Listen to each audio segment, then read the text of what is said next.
This is Janvi and welcome to study seed. आज हम class 10th geography chapter 6 का topic 19 पढ़ेंगे, that is control of environmental degradation. अब हम लोग एनवायरमेंट को नुकसान पहुंचा रहे हैं, हम अपने एनवायरमेंट को डिग्रेड कर रहे हैं, डैमेज कर रहे हैं। इंडस्ट्रियल ग्रोथ के साथ साथ हम अपने एनवायरमेंट को नुकसान पहुंचा रहे हैं, तो उसको कैसे कंट्रोल किया जाए उसके बारे में हम आज के वीडियो में डिस्कस करेंगे। Rapid industrialization leads to environmental degradation. Therefore, controlling pollution is essential for sustainable development.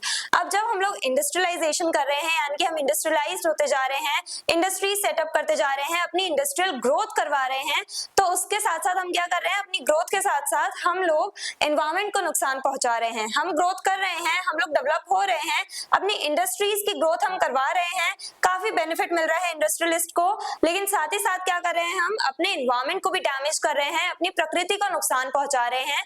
हमने जैसा डिस्कस किया है air pollution, noise pollution, water pollution, तो हम पोल्यूशन क्रिएट कर रहे हैं, हम अपने एनवायरमेंट में हम हार्मफुल सब्सटेंसेस ऐड कर रहे हैं, जिसकी वजह से हम ही लोगों को सफर करना पड़ता है। हम लोगों के लिए ये एनवायरमेंट रहने लायक नहीं बचेगा अगर हमने इस पे कंट्रोल नहीं किया तो इससे क्या होता है, इंडस्ट्रियलाइजेशन के साथ साथ डिग्रेडेशन भी बढ़ रहा है और हमें क्या करना है, इसको कंट्रोल करना है। जो हम एनवायरमेंटल प्रॉब्लम्स क्रिएट कर रहे हैं उसे हमें कंट्रोल करना है, जिससे कि इन फ्यूचर कोई परेशानी ना हो, हमें कोई दिक्कत ना हो, इस एरिया में अपने अर्थ पे रहने में हमें कोई दिक्कत ना हो। तो उसके लिए हमें क्या करना है, एनवायरमेंटल प्रॉब्लम से कोप अप करना है, इनके सॉल्यूशंस फाइंड आउट करने हैं।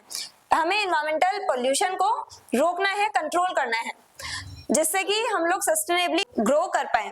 सस्टेनेबली ग्रो करना है, हम लोगों को एनवायरमेंट को डैमेज किए बगैर हम लोगों को ग्रो करना है। अब रोल ऑफ गवर्नमेंट कैसे मेजर्स लेती है, enforcement of environmental protection acts. Government क्या करते हैं, एनवायरमेंटल प्रोटेक्शन एक्ट ये बनाए गए हैं, गवर्नमेंट ने बनाया है। ये रूल जो है एक तरह से ये एक्ट पास किया है गवर्नमेंट ने, जिसके अकॉर्डिंग आपको क्या करना है, मेनली इंडस्ट्रियलिस्ट जो है उन्हें क्या करना है, एनवायरमेंट को डैमेज नहीं करना है। जो भी वेस्ट मटेरियल प्रोड्यूस हो रहा है उसको सही से डिस्पोज ऑफ करना है, सारे हार्मफुल सब्सटेंसेस रिमूव करके, उस वेस्ट में से सारे हार्मफुल सब्सटेंसेस को रिमूव करके उसके बाद हमें उस वेस्ट को वाटर में डिस्पोज ऑफ करना है या डिस्चार्ज करना है, जैसा कि मेनली इंडस्ट्रीज करती हैं। लेकिन इंडस्ट्रीज क्या करती हैं, जो हार्मफुल सब्सटेंसेस हैं वो डिस्चार्ज कर देती हैं वाटर्स में, जो कि नहीं करना है। हमें क्या करना है, उस वेस्ट में से पहले हार्मफुल सब्सटेंसेस को निकालना है, रिमूव करना है, उसके बाद जो बचा हुआ मटेरियल है वो आप डिस्चार्ज कर रहे हो रिवर्स में तो कोई बात नहीं, तो चलेगा, थोड़ा बहुत आप कर सकते हो। लेकिन जो पोल्यूशन जिस लेवल पे हम लोग कर रहे हैं वो बहुत ज्यादा हार्मफुल है, हमें उतना ज्यादा पोल्यूशन क्रिएट नहीं करना है।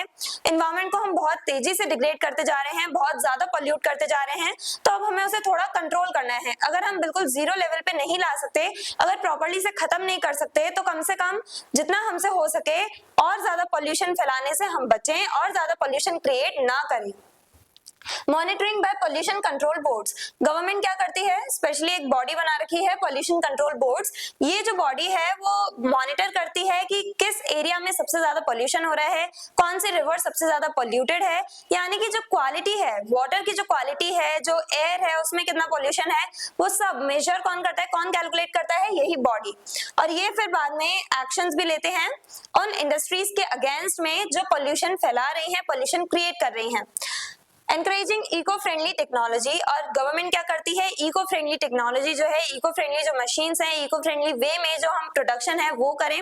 तो उसके लिए गवर्नमेंट हमें एनकरेज करती है कि आप इको फ्रेंडली मीन्स को, इको फ्रेंडली मोड्स को अपनाओ, मेथड्स को अपनाओ, जिससे कि एनवायरमेंट को नुकसान पहुंचाए बगैर आप अपना काम कर सको, अपनी ग्रोथ कर सको।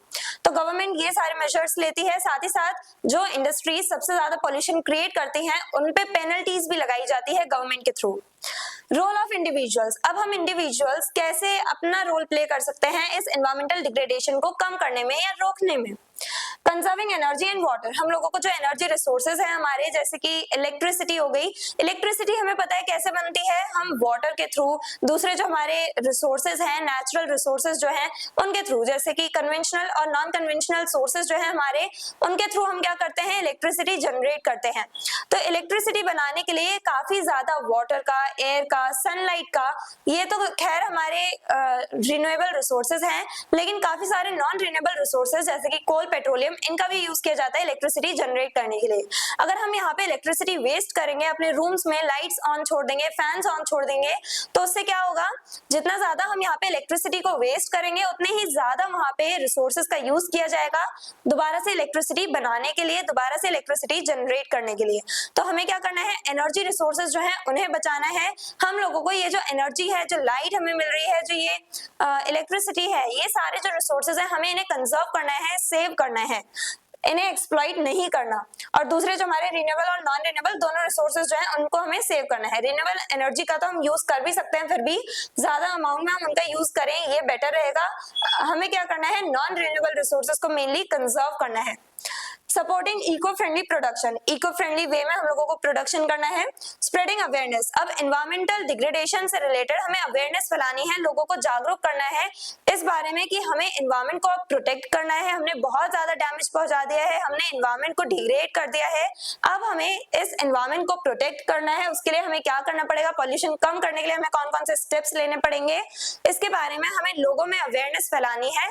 हम लोगों को हम लोग जो है, जब हम अवेयर होंगे तब हमें क्या करना है, दूसरे लोगों को भी अवेयर करना है, जागरूक करना है, इन सब प्रॉब्लम्स के बारे में उन्हें बताना है और बताना है कि कैसे हम कौन कौन से स्टेप्स ले सकते हैं इन सब डैमेजेस को रोकने के लिए, कंट्रोल करने के लिए।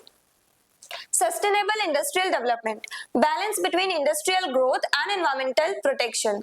हम लोगों को सस्टेनेबल वे में करना है, जो कुछ भी हम कर रहे हैं, अपना डेवलपमेंट कर रहे हैं, हम लोगों को सस्टेनेबल वे में ही करना है।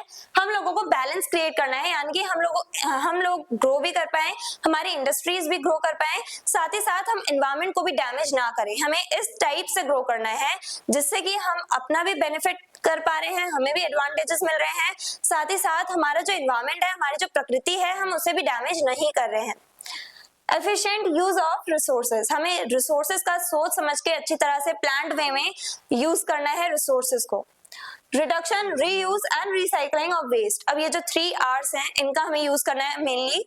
रिडक्शन यानी कि जो वेस्ट मटेरियल है, पहले तो कम से कम वेस्ट मटेरियल प्रोड्यूस हो, हमें इसका ध्यान रखना है, और जो भी वेस्ट मटेरियल प्रोड्यूस हो रहा है उसे हम रीयूज कर सके, रिसाइकिल कर सके, तो हम क्या करेंगे, हम एनवायरमेंट को बचा सकते हैं। तो हमें इस टाइप से इन सभी मेथड्स का यूज करना है जो हमने डिस्कस किया आज के वीडियो में। हमने ये सब जाना कि एनवायरमेंट जो है उसे हम डिग्रेड करते जा रहे हैं, बहुत ज्यादा पोल्यूशन क्रिएट करते जा रहे हैं, हमारा जो एनवायरमेंट है वो बहुत ज्यादा डिग्रेड हो चुका है। हम कौन कौन से मेजर्स ले सकते हैं, स्टेप्स ले सकते हैं, उनके बारे में हमने आज के वीडियो में जाना कि कैसे हम इस पोल्यूशन को कंट्रोल कर सकते हैं, उसके बारे में हमने जाना।